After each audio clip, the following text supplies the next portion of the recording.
Morning guys, getting started with the day nice and early because we've got 3 interesting days ahead of us here, starting with having to basically follow this cut line. This is the border between Alberta on this side and then British Columbia on this side. We're going to follow this cut line straight up that mountain. You can actually kind of see it in the distance there, but it's going to be a slog. 700 meters of essentially straight uphill. And then we're going to be following ridges for the next 3 days straight. And there's a few different things that come with ridge walking. First one, sun exposure. And today looks like it's going to be a super sunny day. The second one is that there's no water basically from here until I hit the campground. So I'm having to haul as much water as possible. And even then, that's probably not going to be enough. At camp, I drank 2 liters of water there. And then I am carrying 3 liters of water. So hopefully that kind of gets me through the day. The other thing is thunderstorms. The forecast is looking pretty good today, but you never know in the Rocky Mountains.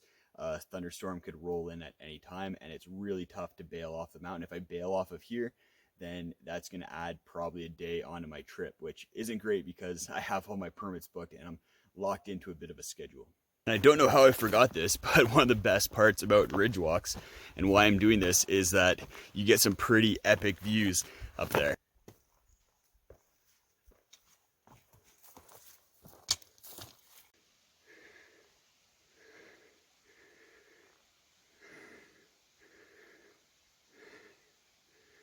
That might not look super steep on video, but it is steep. It's basically a double black diamond or steeper if you're a skier.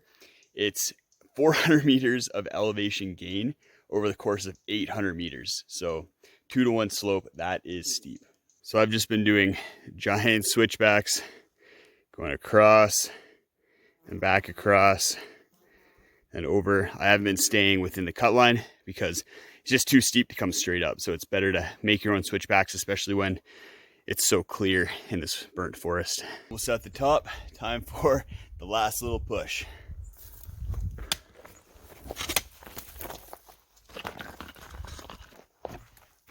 Started at the bottom. It's a big cairn.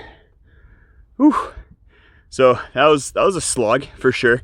Took me about 2 hours to get from the campsite to here, covering 3 kilometers.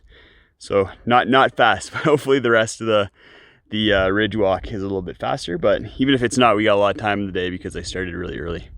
So made it to the top of Mount Rowe. Got a stomach box here with some goodies. Let's take a look inside. Little toy, a condom in case you need that, and then a little bit of Fireball. I think I'll partake.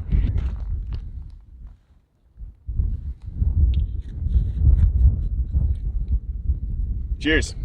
I don't know if I mentioned earlier, but today's route is an alternate route for the Great Divide Trail. So there's a bunch of different routes that are alternatives to the main trail.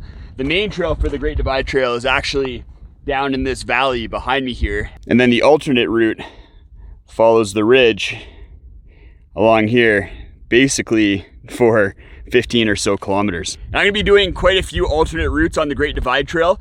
Most of the time they're getting you up onto ridge tops. They're usually a bit more difficult and there's sometimes no trail at all, so you have to be a little bit more confident with your route finding. But from everything that I've heard, it's definitely worth it doing the alternate routes.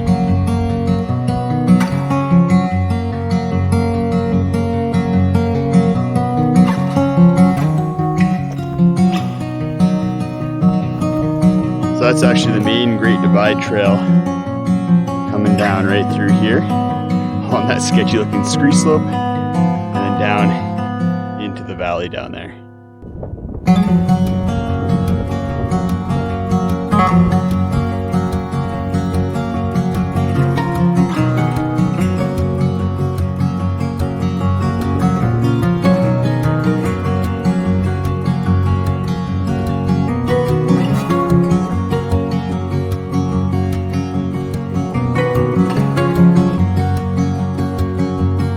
Trail through here. It's just choose your own adventure.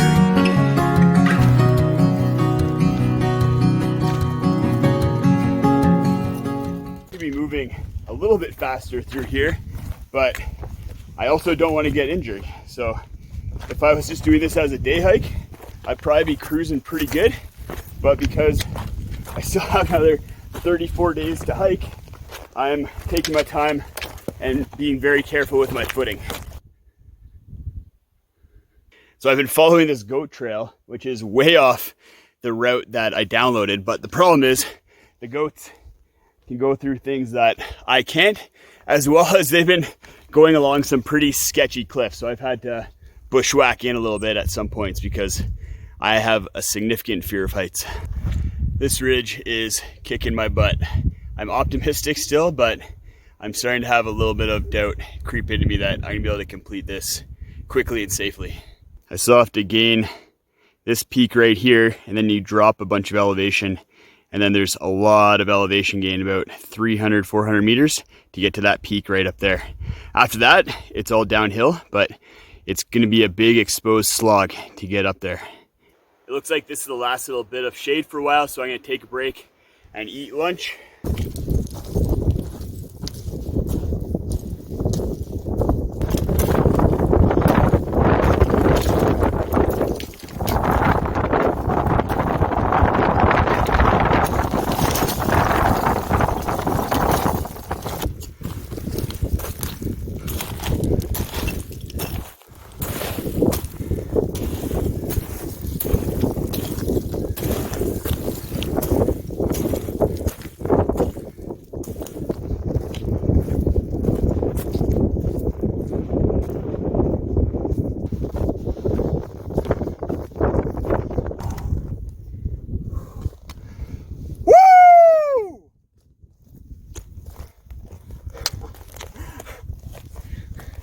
That feels really good.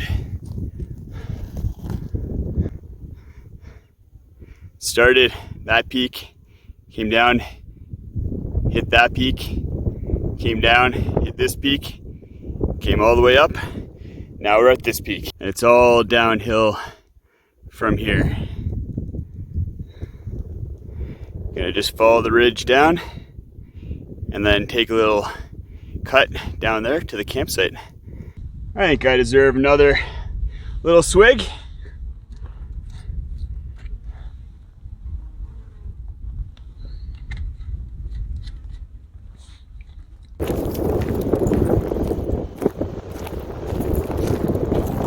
Found a friend. You enjoying your time up here, buddy?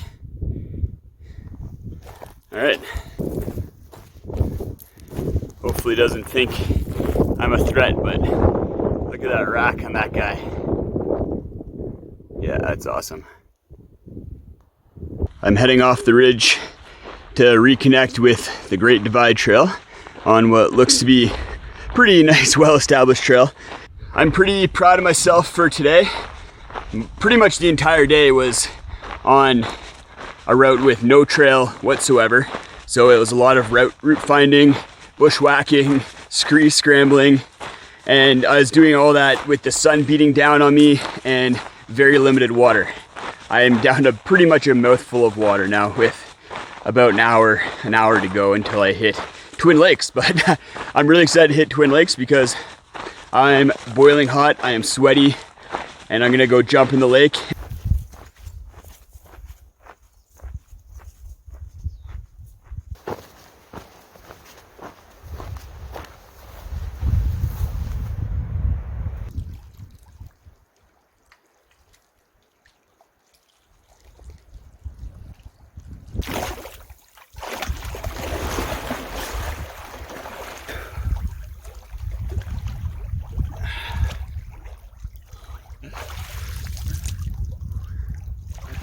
Now that I'm all cleaned up, I'm gonna have some dinner, Bushka's Kitchen Hunter's Pie, have a little stretch and enjoy these beautiful views.